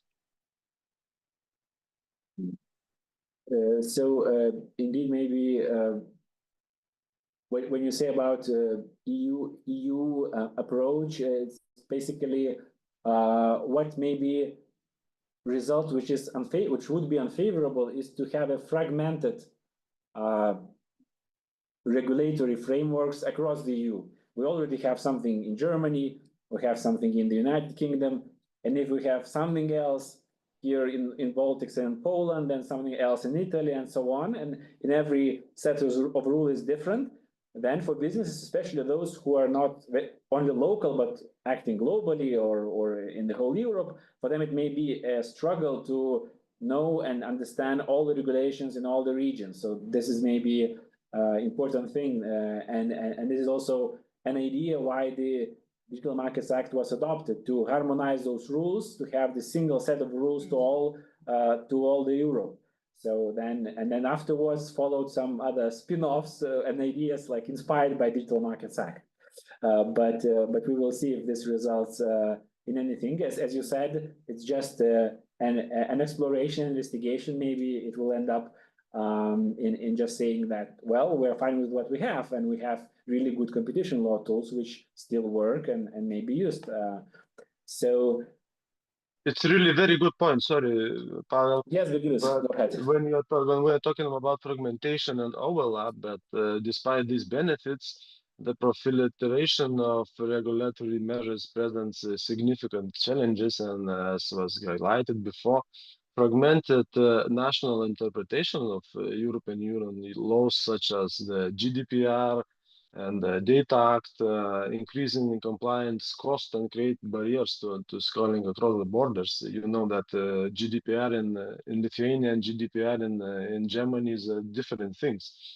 And for example, when we're talking about barriers for SMEs, for example, only 9% of SMEs currently trade across borders, and a figure that has stagnated for years. And the need for harmonization and streamlined regulation, we need to talk that to address these challenges, businesses are calling for harmonized, streamlined regulations under the one market, one set of digital rules principle. Cohesive regulatory framework can help reduce unnecessary administrative burdens, improve cross-border trade, and foster a more competitive single market. Additionally, a thorough review of existing data rules and overlaps will ensure regulations are effective without stifling growth. Yeah, so indeed, it's a good point that GDPR or competition law even may be interpreted in slightly different ways across the EU. There are some uniting factors when it comes to competition law. We have European Commission who supervises and seeks to ensure the harmonized interpretation. But when it comes to digital markets regulations, which are, let's say, in Germany, it's unique for Germany. If we have something unique for Baltic, then it's not necessarily will move to the same direction. Even if the obligations are very similar, still the application of them can be quite different because there is no this harmonizing factor at the EU level. It's also relevant. Now I would like to turn to Eliza, because I know that in Latvia you have plans to introduce a new set of rules which will be applied to companies who are economically dependent on some larger partners. And this is not a kind of abuse of dominance rules, because you already have those in your law, but this is something in addition. So could you please explain to us what's the essence of those rules and what their relevance for the digital sector? Yes, of course. So to give a brief background of this initiative, it is part of the ministry's agenda, with the Competition Council taking part in drafting the proposed legislation. So the core idea is to introduce the concept of abuse of economic dependence into our legal framework. This would address situations where a company abuse another company that essentially has no negotiating power and also has no alternatives to replace services or products of this larger company. However, this would only apply if there is an abuse and that this abuse has an impact on competition. So it will ensure that no normal business relationships that has no wider impact on competition are affected by the enforcement. So, and the need for this regulation stems from the Competition Council's previous investigations, as well as digital markets supervision, where it was found that certain abusive behaviors in digital markets can't be captured under the current rules because it's not impossible to establish dominance. Nevertheless, there is problems. So this legislative initiative basically is designed to fill this gap. But I think, as you already mentioned, this is not something unique in Europe. We see similar approaches being adopted across Europe, where new regulations are being introduced to address challenges in digital markets. And this is consistent with Regulation 1/2003, which allows member states to adopt stricter national laws to prohibit or sanction unilateral conduct. So nevertheless, while new regulations can introduce, of course, additional responsibilities for some, it's important, I think, to focus on the positive aspects. Basically, that again, small companies will be protected from the abuse of nearly dominant undertakings. So companies that are acting in accordance with fair business practices have nothing to fear. And in regard of a aspect of regulation will apply to companies which are operating in other states internationally, then of course this regulation is limited to Latvia. However, if a company is based in another Baltic state that provides services in our market, it will have to comply with these new rules, of course. But however, at this stage, the draft legislation is still in its, I would say, but maybe infancy, and it's still in competition council and has not been finalized or released. So as far as these are the facts I can share with you now about this regulation. Thanks, Elisa, for sharing. I have a follow-up question. Both you and Irma explained that you are currently conducting the study together with OECD. So my question, do you plan to somehow incorporate this legislative initiative on economic dependence with that OECD study and maybe analyze it in this context? Or is it maybe ultimately a separate initiative which does not correlate with that market, with that review of OECD? So I think we will, of course, take into account the OECD's what they find in their investigation. But for now, yeah, we are moving forward with this regulation. As I said, this is part of the ministry's agenda. Therefore, yeah, we are working on it in parallel with the OECD's investigation. So I understand, Irma, that this is not yet in the Lithuanians' agenda to adopt any kind of regulation on economic dependence, but just as an idea to consider to you, do you think that something similar may one day appear in Lithuania, or what is your take on this? I wouldn't want to speculate a lot on this matter, but I think all the idea of the OECD market study is exactly to have a better view, more information about our markets. And then based on that information, we can make these decisions. So I think technically all sorts of regulation are possible in all countries, but I think it's very important to take informed decisions. And well, let's see what the outcome of the study will be. Yeah. And let's hope that agenda of the ministry is not ahead of agenda of the OECD, because then it may be that OECD will propose something which will be already adopted in Latvia, right? At least for the time being, we don't have any signals from the Lithuanian legislators to issue any additional rules, so we're good. Virgilius, again, turning to you.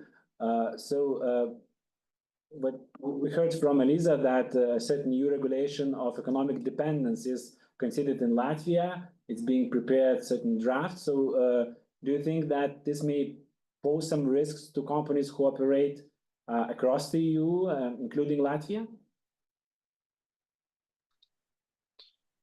I think that businesses recognize that regulatory measures are essential to ensuring fair, competitive, and secure digital market.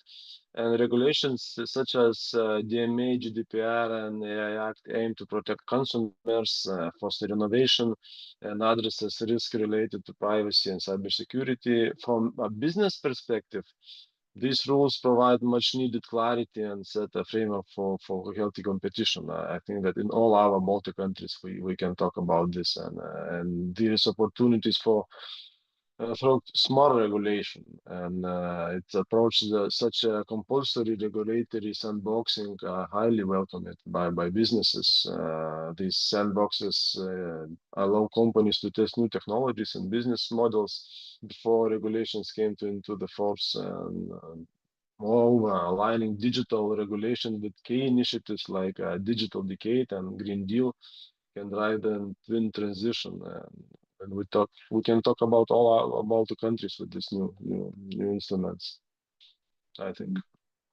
That was an interesting idea by Virgilius about the sandbox. So maybe one of the things to consider with, if in the end of the OECD that investigation you see that, well, maybe we should have a certain regulation in the Baltics. Maybe it can take form initially as a sandbox for the companies to test, to see how it works, not like really enforcing it, but just test mode. So that's something to maybe have in mind. Good. Then I just posed a question to Eliza about Latvian context, and in Lithuania we also have this separate thing that every year Lithuanian Competition Authority publishes its priorities, sectoral priorities for the year ahead. In 2024, one of the priorities was digital markets. And we now see the new priorities published for 2025. Again, digital markets fall into that one of the priorities. So my question is, what in practical terms that being a priority mean? We know already about OECD investigation, but do you have anything else in the pipeline which you can disclose about the activities in that field? Because indeed, in this event, we have many businesses who would eagerly hear any developments in that field from the Lithuanian authority. Sure. I think when we prioritize digital markets, we definitely focused not only on the OECD market study, but on several other activities. And one of the important area of work from this year will be the implementation of the so-called platform to business regulation. So from the 1st of January 2025, we will take on new supervisory powers to implement in Lithuania platform to business regulation. For companies using online platforms, this regulation specifically guarantees more transparent, clear, more understandable terms. I think, Pavel, you also outlined those conditions in your presentation. So this regulation should give especially SMEs an additional boost incentive to use platforms and make competition more effective in the digital space. Regulation itself is not new. It was adopted already in 2019. But from the beginning of this year, business users in Lithuania can turn to the Lithuanian Competition Council and not only the courts to defend their rights under this regulation. So if a complaint is legally grounded, we may initiate an investigation. We may ask the online platform to terminate the infringement. If we establish an infringement, we may ask the platform to comply with the requirements. We may also issue a fine of up to 15,000 euros. But leaving enforcement aside, I think it was also mentioned that the awareness of the requirements of that particular regulation is not that high. So our priorities for this year, at least, is to do some advocacy and educational activities. These functions are new to us, and we aim that the businesses would be aware of the requirements so that they can comply with that regulation. For example, last year in the field of competition law, the Competition Council issued quite a detailed guidance on e-commerce, where we also explained to businesses how competition rules apply to businesses in the digital space. So our idea is to continue this tradition and also try to explain in very plain language what the regulation is about. So These are our new functions. It's part of our reasoning why we chose digital markets as our priority. And I think together with the OECD market study, it proves that online platforms is an important area of work for the Competition Council here in Lithuania. And there's also a good reason for this. The data shows that in Lithuania, online marketplaces is one of the most important trading channels. So almost half of the businesses rely on online marketplaces to sell their goods or services. So keeping these markets as open as possible, as competitive as possible, is crucial, and the Lithuanian Competition Council is ready to do its part in this field. Good to hear. Looking forward to new guidance on platform to business regulation. We, of course, eagerly follow those new documents and also explain them to our clients so it indeed may help. And indeed, this event is also kind of advocacy measure as well, because it allows to transmit those messages to businesses in all three Baltic states. Now, let's move to something else, which is Digital Markets Act in the Baltic countries. Of course, we have as a main enforcer European Commission, and it has a central role in adopting decisions, forming the policy, and so on. But also there are some roles in particular EU member states, including the Baltic countries. So my question is, what is the role of the competition authorities in all three Baltic countries, and how do you see, I refer this especially to Eliza and Irma, so how do you see your role in this field, and how you can contribute to that, and how do you plan to, again, engage with the businesses in this context? So whether you will have any additional, again, advocacy measures directed to enforcing the Digital Markets Act in this respective country. So maybe I will start this time from Eliza. Eliza, in Latvia, I know that you have a quite significant participation of competition authority in this enforcement. Could you elaborate a little bit on that? Yes, of course. I think in this regard, we are differentiating from our colleagues because Latvia has included provisions into competition law that allow us to investigate any potential abuses under the DMA. And this was done to provide the council with greater flexibility in addressing issues that may arise, and then basically give us a chance to investigate further abuses that might fall under the DMA. As the decisions under the DMA are ultimately adopted by the Commission, our role still will be mostly to support the work of Commission.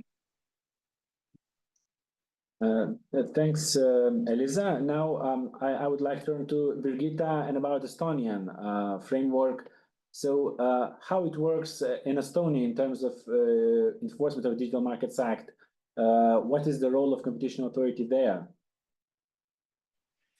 Yeah, I think it works in a traditional manner, so to say. The competition authority is there to support and provide cooperation. And as always, the main leader of all those investigations is the European Commission. Of course, there's always information exchange between the two authorities, but I wouldn't bring out anything very specific. Not to sound very pessimistic, but I think it's somewhat unlikely that the European Commission would initiate any proceedings merely or solely based on information deriving from one competition authority in the Baltic states. It would probably need a wider reach to start with an investigation, which is highly costly and takes take some time.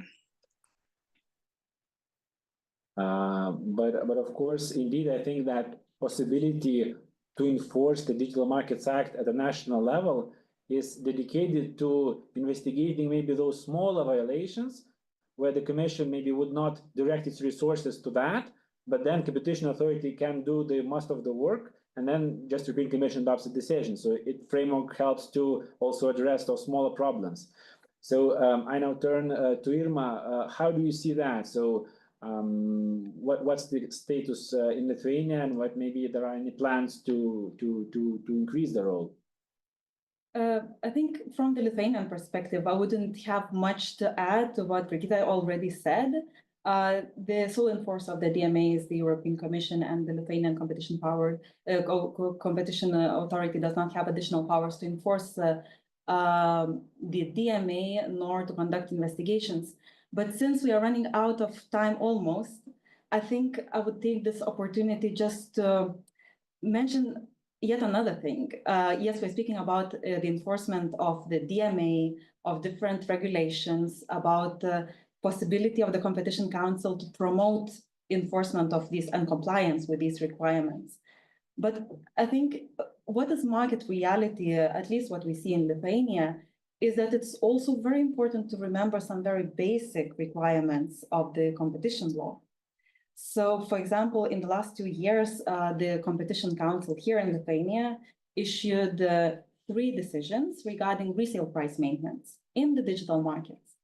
So we uncovered 3 instances when suppliers restricted the ability of the retailers to set their prices independently to the end consumers. And this behavior is something very plain and simple. A supplier and retailer should not agree on fixed or minimum prices, but yet we see this happening in our markets. So I think in all this context, when we speak about regulation of digital markets, about coming up with new ideas, new rules, what can be there just to increase competition, I think it's very important to remember the basics and just something simple as price fixing is illegal. So this is a very good first step how we can boost competition in our market. Thanks, Irma, for that reminder that competition law is still there. And you should, on the one hand, respect those rules of competition law. On the other hand, if someone is not respecting those rules, you can complain as a business as well. So that's true. And now we have actually foreseen, it's just the time to start a Q&A session. And I see that we have 2 questions already posed. And one of them is exactly about this thing, about basic requirements of competition law. It's the first question from Mindaugas. And we discussed a little bit with Trino during the break, that first question. And I will now read it aloud for everyone to know. So Mindaugas says, what if distributor has some exclusive models that is sold only on its web shop online, and those models are not sold for the retailers, but retailers have similar alternative products that has the same features with the same brand? Is there a possible violation here? Just as we discussed with Trino, I look at Trino, so Trino, could you please? Yeah, so my initial idea when I read this question is that you know, competition law only has a certain set of obligations. And we always have to see that even though something might seem, you know, a little bit weird or strange, do we have like a tool for that in our toolbox for competition law? So reading that description, if I now understand correctly, then my first question would be that, okay, if we think about, is there an anti-competitive agreement? No, because I cannot see that there's any like evidence about someone agreeing, for example, to push someone out of the market, or let's agree that we will not sell in our e-shop this specific model or something like that. So I can't really see an anti-competitive agreement in what I'm reading. Now, is there a dominance problem there? Then it would only arise if there is a dominant player. And if you're not a dominant undertaking, then you don't have an obligation to sell every model out there, or not to refuse anyone of buying or selling or anything like that. So in my initial idea would be that there is no violation there. I would add to that, as was described in the question, that it seems that other players already have competing products in that sense. So there is a competition, and just that one player does not allow to other business partners to use the same model, right? But there are competing models already. So then I would say that it seems that even from the abuse of dominance point of view, like competition is there, and there is no actual limitation of develop the same model, because we can think about refusal to supply here. So is there a refusal to supply? But when it's in the form of abuse of dominance. But when you think about that form of abuse of dominance, then there should be certain facility or certain resource which is not available in the market. It's not the case here. There are alternative products. It's not some kind of unique platform where nobody can develop it. So there is no refusal to supply here as well. And as you said, in terms of agreements, it's one company having its own web shop, having some models in that.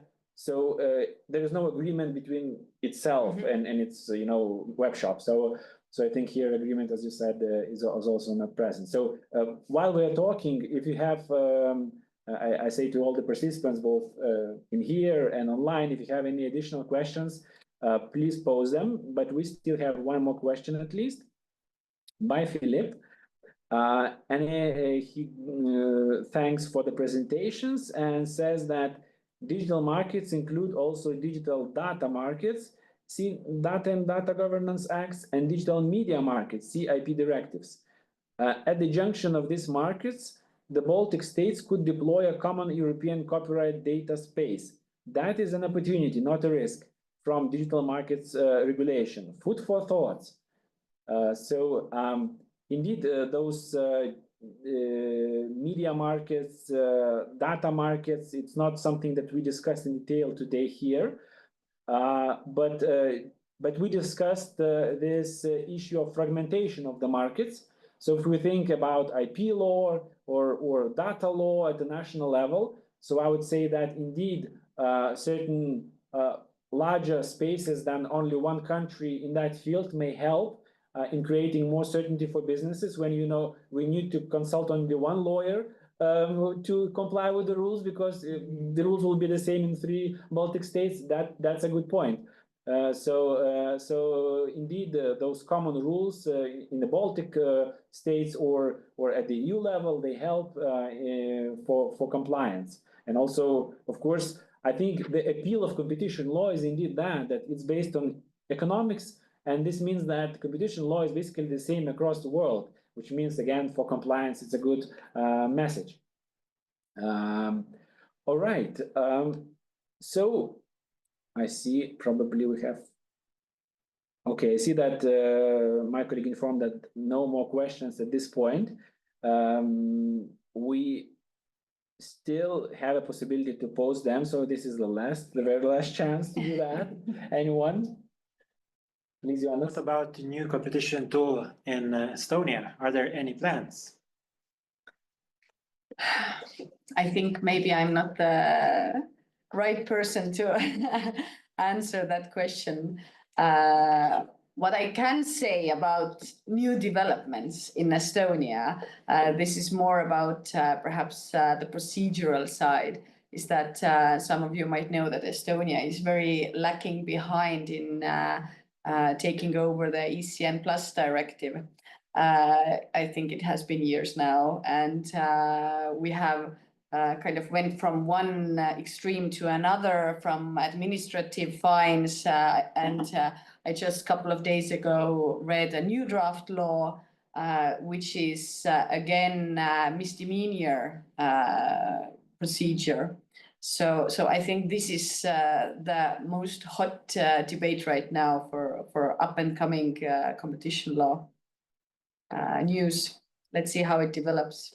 So one little message, I totally agree with Trino, and I think first we should have the ECN plus transposed and then deal with everything else. But if you think about the late 2-3 years in Estonia and the activity of the competition authority, I think a changing trend is that there is more enforcement. Even if the investigations are not concluded with a fine or something similar, nevertheless, the competition watchdog is being way more watchful than it was some years ago still. So just from my side, only an explanation, because I tried to be aware that not all the audience is competition lawyers. So ECN Plus directive is a directive which gives certain powers to competition authorities across the Europe. Most of the member states have transposed this directive already, but Estonia is an exception. It's the process is still ongoing, and hopefully, as I understand, also Trino, in Estonia, together with ECN Plus directive transposition, there may be some additional powers for competition authorities with regard to the Digital Markets Act, correct? Yes, so they are connected to each other. It might be, and there will be investigation powers, right? Yeah, most likely. But as I said, this is a new draft. I think it was 2 days ago that I saw it. So I think it's too early to say anything very definitive yet how it will actually play out. But I really like, Birgitta, also what you said, that, you know, the competition law watchdog is being especially watchful. I think this is very clever, and I agree. And I think when we finally adopt the ECN Plus directive, the watchdog will reach new levels, I think. There will be hell for certain. Not wanting to scare anybody though. Great. Then I think with that we have no further questions, right? Then I would like to thank all the panelists of this panel joining me today, Irma in person, all the others remotely. It was very interesting to discuss all these developments with you. And just in terms of the whole hour event, so we covered quite a few things, I would say, in the course. We start from the very, very basic things in terms of economics and basic concepts, network effects, economies of scale, data advantages. Then we move to EU perspective, EU regulations. And then together with the help of Trino and Mara, we discussed the risks and opportunities for Baltic businesses in terms of digital regulations, what this means for the businesses themselves. And finally, we move to the policy debate, what's waiting in the future, or maybe there will be nothing in the end. And also we had some interesting discussion about priorities of the competition authority, new plans in Latvia, whether they will go ahead of OECD investigation or not. So plenty of food for thought. Hopefully you found something useful in this event. Thanks everybody for joining. I saw that at some point there was more than 80 people also online. Have a good evening. And for those in this room, we can still have some coffee or tea. Thanks. Thank you very much for the discussion.